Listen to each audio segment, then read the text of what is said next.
Ayman Khan here for Seconds Out with the one and only Mista GG all the way over from America. There were a couple of, more than a couple of GGs on the card last night, KSI versus Fury.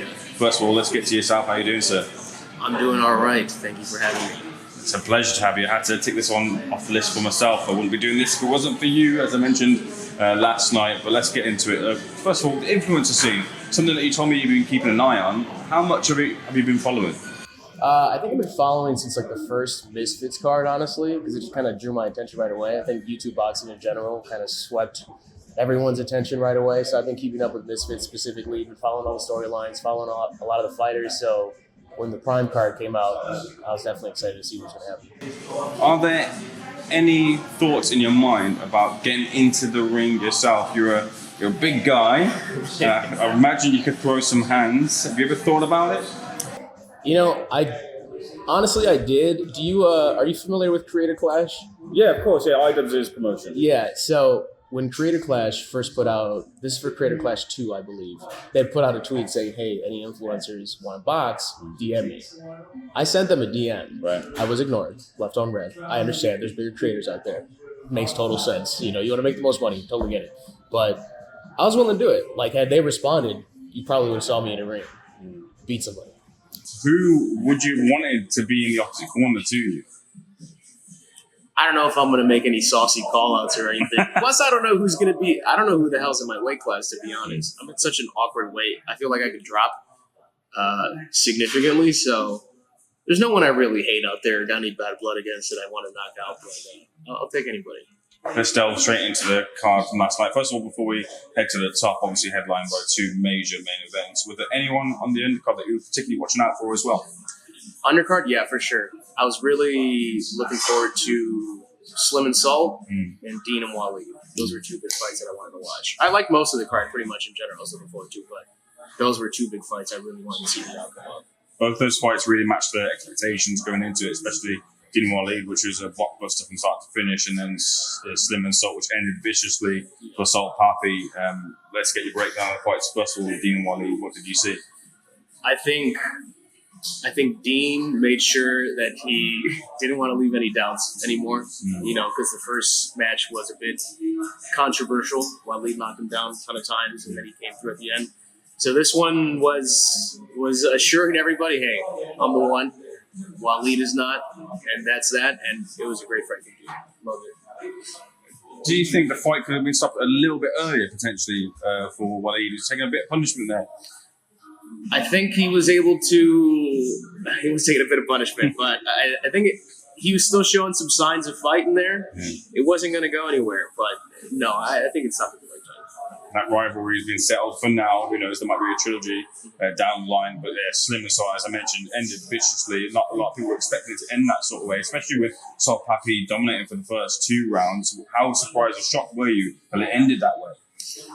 It was, I'm not going to lie, that one hurt me because I'm a Salt fan. Right. I wanted Salt to take that one, but, you know, he lost a ton of weight. He was, we hadn't seen him in a minute. We hadn't seen Slim either, but I think Slim, you know, he was kind of complaining about, or just making it known that, you know, I've kind of been slept on, even though I haven't lost. I've had big wins. I've had last-minute wins, stepping in last minute. And I think we all need to officially put some respect on Slim's name in the influencer boxing scene. I'm curious where he goes from here, honestly. He's absolutely earned that right to, obviously, the title and the respect that you've mentioned there up at the top of, obviously, four combatants as well, too. Well, maybe DIllon Danis hasn't quite earned Logan Paul's respect with the way he's carried on and build up, but it was a bit of a strange fight at times, especially towards the end where Danis tried to take him down, but Logan Paul's got his victory here. Yeah, the Logan Paul and DIllon fight, that was, I think a fella next to me was saying, like, oh, DIllon's going to sleep in the first round. I was like, I don't know about that. We got to see. I thought Logan would win. If you had me put money down, I was going to go Logan. And I think Dillon's objective was just, he can't knock me out because that's the worst case scenario for him. But I feel like that didn't even work out because all the little shenanigans he was doing, trying to take him down and failing at that. Like if he gets him in a headlock, I think that would have been the better scenario for him as opposed to everything that happened. I think it all just went terrible for DIllon. I think the fans were bored or just let down. You know, they didn't want to see a fight. Dylan's over here tweeting like, "Oh, look at this one punch I got off on Logan." I don't really know what he's going for anymore. I think he's lost the war, and Logan got a really great scenario out of this one, considering everything. Did anyone during the fight at all come up to you and say, "Hey, it's Dillon Danis," or "Are you Dillon Danis' brother?" Because you look a little bit like him.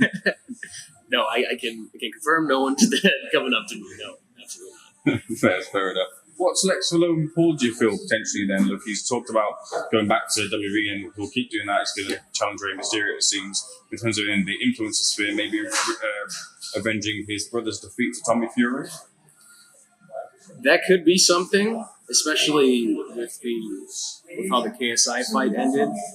I don't know. I don't know if Logan's driven that much in the boxing scene, to be honest. People always put him in the top 10, like pound for pound influencer boxers, and so he's always got this respect. But I just don't know if that's what he cares about. I really just think he wanted to beat the snot out of Dylan. I don't know if I can curse on here, so I'm just gonna go with that. But yeah. No, you're welcome to curse all you want. I was quite surprised, actually. Look, you mentioned the build-up, and of course I've got to echo it here, that Dylan definitely crossed the line, more than crossed the line with the build-up. But the Manchester crowd weren't exactly favouring Nina at all either. Yeah, I agree. Dylan did cross a line. I know a lot of people say, "Hey, it's the fight game." It's like, if he did that a little bit, sure. But that just became his whole campaign. And at that point, it's a bit much, especially when I don't understand the crowd booing Nina because I don't know what she's done. But she's done nothing. You know, if you don't like her as a person or whatever, like, sure. But I think she might have gotten the worst boos right next to the national anthem. So I don't know. I disagree, but the crowd's going to crowd. Indeed. We're just a weird bunch over here in Manchester. We love the villains and we hate the good guys, apparently so anyway. At the top of the card, of course, KSI versus Tommy Fury, what everyone else was here for.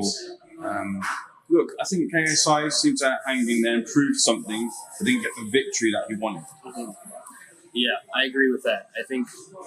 I thought Tommy was going to take him to school, to be honest, as much as I would have loved to see KSI win, because that stadium would have imploded. He definitely gave him a fight, went all the rounds, and at the end of it, it was crazy because I'm looking over to the guy next to me and I'm like, I don't know who won. I'll be honest, I have no clue who won. I know KSI took at least 2 rounds for sure in my book, right? But it was a total of 6, correct? Yeah, so controversial decision, but you know, I guess what do you do with that? Do you want to see a rematch? I don't think anybody wants to see a rematch. I don't want to see a rematch personally. I think KSI proved what he wanted to prove. I think he did perform better than Jake Paul did against Tommy, you know, but then people are also saying that Tommy wasn't shooting 100 either. So at this point, I'd rather, you know, unless KSI is going to retire at this point, I want to see the KSI and Jake fight them. Before we move into that topic, I know you're saying you couldn't quite tell who won the fight, but people are calling it a robbery from KSI's side of the fence here. Was it a robbery? Can you make a claim at all? I think you could definitely make that claim. I don't know if it's because I think KSI was claiming because he's the boxer, he was going to get the sway of the vote there. I don't know if that's necessarily the reason why, but I think everyone's justified in saying that, you know, it could have gone either way. Did what you saw last night do anything to change your mind on how Jake Paul, KSI, Jake Paul fight would go? It did. I think if Tommy took KSI to school, like I assumed, then I would have been like, okay, yeah, Jake. Because I think Jake beats KSI. I thought Jake beats KSI at least. I think that's a fight now. I don't know where that goes in. I was a little bit more confident on Jake before seeing what KSI did with Tommy, but yeah, no, I think that's definitely a fight. That should be the next fight. Are you confident we see that fight though? No, and I think that's the unfortunate part about it. I think almost at this point it's like Jake dangling it in front of KSI. Like, I know this is what you want because this is what you want to prove ultimately, but Jake doesn't have a reason to give it to him. Jake can keep fighting, retired, UFC fighters and whoever he wants and keep making a ton of money. It doesn't really matter. He doesn't need the KSI fight, in my opinion. A couple of final things myself away from the fight scene. Obviously, a big fan of your work, especially the Predator Chronicle series. But I'm very surprised that you've missed an encounter with Chris, above board encounter with Chris this week. I thought you two would have shook hands and spoke to each other. Yeah, what's funny? Actually, I walked past him. I walked right past him. He was, I don't know where the heck he was going. He must have been going to his seat. I didn't, but I walked right past the guy going to get a drink, and I looked at him. He didn't look at me, and I thought quickly, do I say hi? But I don't know if the guy likes me, honestly. I have no problem with Chris at this point. Right? That whole debacle that was happening, I definitely took some shots at Chris throughout everything, but that's because nobody really knew what was happening.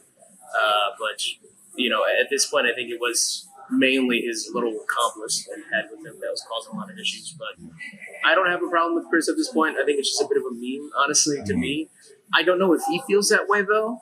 I don't know if maybe he feels like I was maybe messing with his business or something like that. So I don't know if he hates me or something like that. So I did want to say hi, but what if he just says something cruel to me? I don't want to sit with that in my heart. So no, I just let it go. A moment in time slightly missed. Hopefully you'll catch him another time again above board. But I know that you've got a comedy show to go to, so I don't want you to miss that either. Mr. GG, a distinct pleasure to be speaking to you once again. We'll be here for your content. So thanks for Seconds Out. All the best, and I'll hopefully see you in the ring soon. Yeah, definitely. There's a chance. There's still a chance. So yeah, I appreciate it, man. Thank you.